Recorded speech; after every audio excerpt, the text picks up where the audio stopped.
What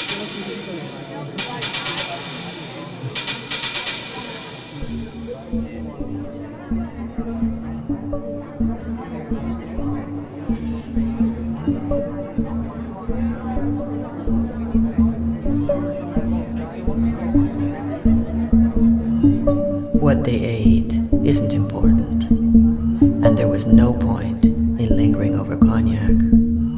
There was no point in cognac at all. So they skipped it and went out into the street and got a taxi, and they stuffed themselves into opposite corners of the back seat. There wasn't far to go. The cab pulled up to the curb on a street lit up with yellow light like a stage, with donor sellers and junkies and rats, and swarthy men in long leather coats and cheap women walking back and forth and back, eating greasy food out of white greasy paper and kibitzing Potsdamer Straße by Nacht. As the cab pulled up to the curb with the two dark things in opposite corners of the back seat, the two dark things looked away from each other out the side windows, and their looks went out the windows and all the way around the planet and back in the opposite side window. So though they looked away, they still managed to lick at each other with looks by going the long way around. Her hand lay forgotten on the back seat, easily within reach of the fleshy fingers.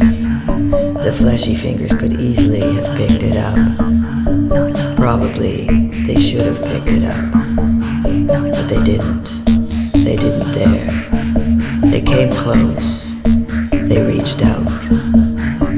Maybe they even brushed the surface slightly. Yes, I believe the fleshy fingers did brush the surface of the white hand slightly.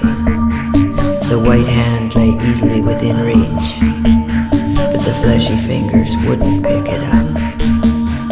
Or they couldn't pick it up. They didn't dare.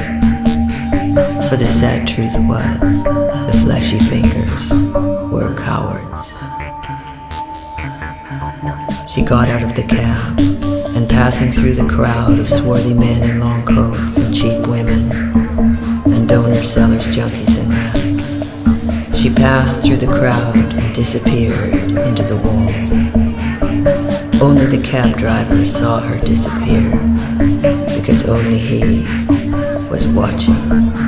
She disappeared like positive into negative. She disappeared into the wall, as though she'd never been there at all. She disappeared like positive into negative, as though she'd never been there.